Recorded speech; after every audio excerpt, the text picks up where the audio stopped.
Internet पर जब भी इंडिया के बड़े स्कैम्स की बात होती है ना, तो कुछ फिक्स नाम हमेशा सामने आते हैं। 2G स्कैम, कोल स्कैम, कॉमनवेल्थ गेम्स स्कैम। और आज की स्टोरी में हम कॉमनवेल्थ गेम्स स्कैम के बारे में डिटेल में डिस्कस करने वाले हैं कि आखिरकार वो स्कैम हुआ कैसे था, कौन किस किस का हाथ था, क्या मनमोहन सिंह को खुद पता था कि ये स्कैम चल रहा है, क्या कांग्रेस ने ये स्कैम जानबूझकर होने दिया, और किस किस आदमी ने कितने कितने पैसे इस स्कैम के थ्रू खाए। तो मैं तुम लोगों का इस वीडियो में बहुत स्वागत करता हूं। मेरा नाम है विवान अग्रवाल और मैं इस चैनल पे एक सीरीज लेकर आ रहा हूं 5 एपिसोड की, जिसमें मैं कांग्रेस के स्कैम्स के बारे में डिस्कस करूंगा। आज पहला एपिसोड है।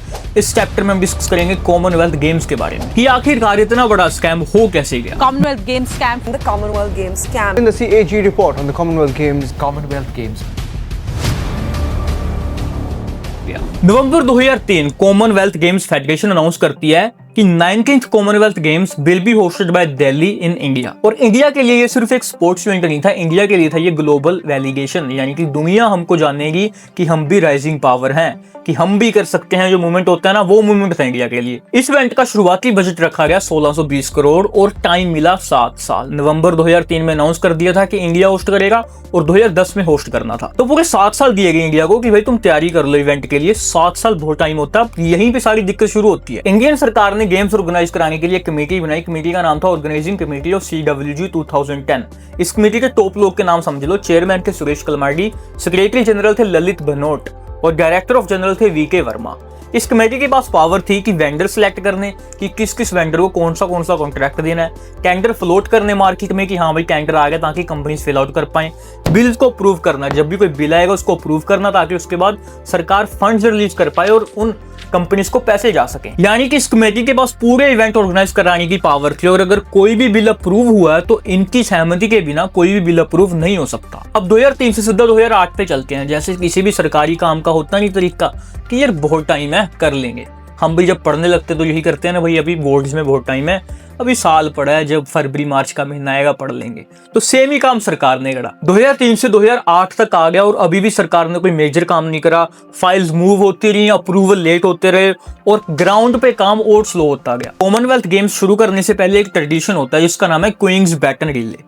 इसमें क्या होता है, ब्रिटिश मोनार्क जो उस टाइम पे थी क्वीन एलिजाबेथ II, उनका मैसेज एक बैटन के अंदर सील किया जाता है और रिले स्टार्ट की जाती है बर्मिंघम पैलेस लंदन से। और इंडिया ने जो कमेटी बनाई थी कॉमनवेल्थ गेम्स इवेंट के लिए, वही कमेटी इस पूरी चीज की रिस्पॉन्सिबिलिटी लेती है कि जो भी वीडियोग्राफी होगी, जो भी सारा खर्चा होगा, वो यही कमेटी ने हैंडल करना था। यानी जितने भी बिल बनने थे, इसी कमेटी ने उन बिल्स को अप्रूव करना था। क्वींस बैटन रिले ये एक इंटरनेशनल इवेंट होता है। इसका पर्पस होता है डॉक्यूमेंटेशन करना, प्रमोशनल फुटेज निकालनी और उसको आर्काइवल रिकॉर्ड में संभाल के रखना। तो इस क्वीन बैटन रिले की पूरी वीडियोग्राफी करी AA फिल्म्स नाम की एक प्राइवेट कंपनी ने और उसका बिल बना 4 करोड़। और वो 4 करोड़ का बिल अप्रूव करा जो इंडिया की ऑर्गेनाइजिंग कमेटी थी उसने। और उसके बाद ब्रिटिश हाई कमीशन ने इंटरनली चेक किया कि क्या AM फिल्म्स के साथ कोई officially registered contract British authorities के रिकॉर्ड में है। तो आंसर मिला नहीं। यानी कि AM फिल्म्स को टेंडर कैसे मिला, ना ही कोई ऑफिशियल टेंडर पता चला कि ऑफिशियल टेंडर के थ्रू इनको कॉन्ट्रैक्ट दिया गया है, ना ही कोई कॉन्ट्रैक्ट की कॉपी मिली। और उसके बाद ब्रिटिश हाई कमीशन ने इंडिया को अलर्ट कर दिया और इंडिया पे सवाल उठा कि इनका कॉन्ट्रैक्ट किसकी एडवाइस पे अप्रूव किया गया है,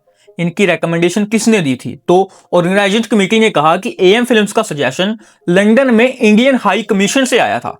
लेकिन जब लंदन में हाई कमीशन से ऑफिशियली पूछा गया तो उन्होंने डिनाई कर दिया कि हमने तो इनका कोई रेफरेंस दिया ही नहीं। और फिर यहां से स्कैम की भनक आनी शुरू हो गई कि हाँ भाई कुछ गड़बड़ चल रही है। OC की जो ऑर्गेनाइजिंग कमेटी की, उसकी क्रेडिबिलिटी पे सवाल उठने शुरू हो गए। अब आते हैं सीधा 2009 में। 2009 के एंड तक गेम्स में सिर्फ 1 साल बचा था। ग्राउंड रियलिटी क्या थी, स्टेडियम्स अभी भी इनकम्प्लीट थे, एथलीट विलेजेस अभी भी इनकम्प्लीट थी, इक्विपमेंट अभी भी पेंडिंग थे। और ऑर्गेनाइजेशन कमेटी बोलती है अब इमरजेंसी है। इमरजेंसी है मतलब कि अभी कॉन्ट्रैक्ट जो टेंडर्स आएंगे उनको बिना देखे, बिना कॉम्पिटिटिव प्राइस को चेक करे, उनको ऐसे अप्रूव कर दिया जाएगा। और यहीं से सिस्टम की ओवर प्राइसिंग शुरू होती है। एथलेटिक इवेंट कराने के लिए स्कोरिंग और रिजल्ट सिस्टम होता है जो रेस को रिजल्ट डिसाइड करता है। नॉर्मल प्रोसेस में अगर तुम इसका टेंडर निकालते, इंटरनेशनल टेंडर निकलता, मल्टीपल कंपनीज अप्लाई करती और 40-50 करोड़ में तुमको टेंडर मिल जाता।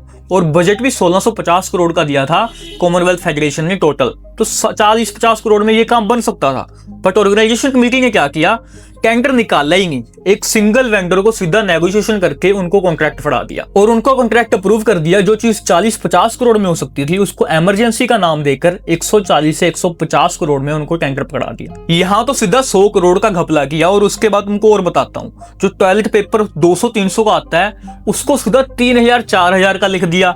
जो सोप डिस्पेंसर 200-300 रुपए की चीज है उसको भी 10,000 तक की लिख दी।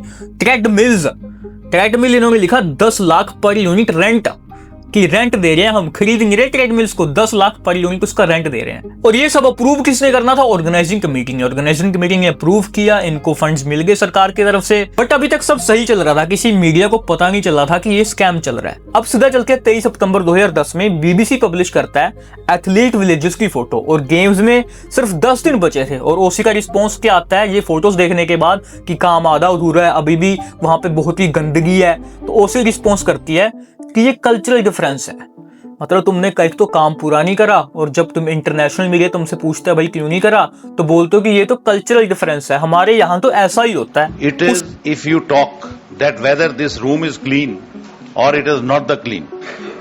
According to me and you, the room is clean. Fine. They want certain standard of hygiene. We have emphasised the importance of addressing the issue of the condition and the cleanliness of the Games Village, which I would have to say in many of the towers, I'm not going to pull any punches, were filthy.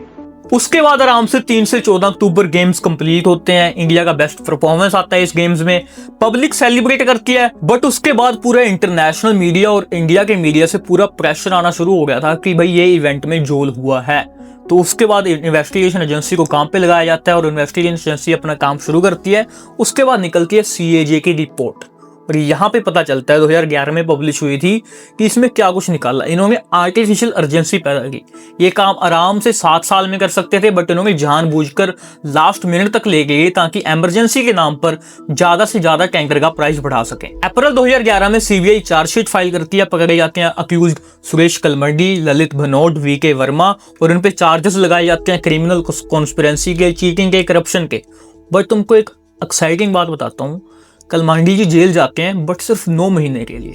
उसके बाद अगर तुमको news देखते हो तो अभी recently उनकी 6 जनवरी 2026 में डेथ हो चुकी है। सिर्फ 9 महीने जेल काट कर आता है बंदा। और ये स्कैम टोटल कितना था, 70,000 करोड़ का। टाइम के साथ ये केस डिले होता गया, विटनेस हॉस्टाइल होते गए, पब्लिक अटेंशन शिफ्ट होगी। आज के टाइम पे कोई भी मुद्दा 2-3 महीने से ज्यादा नहीं चलता।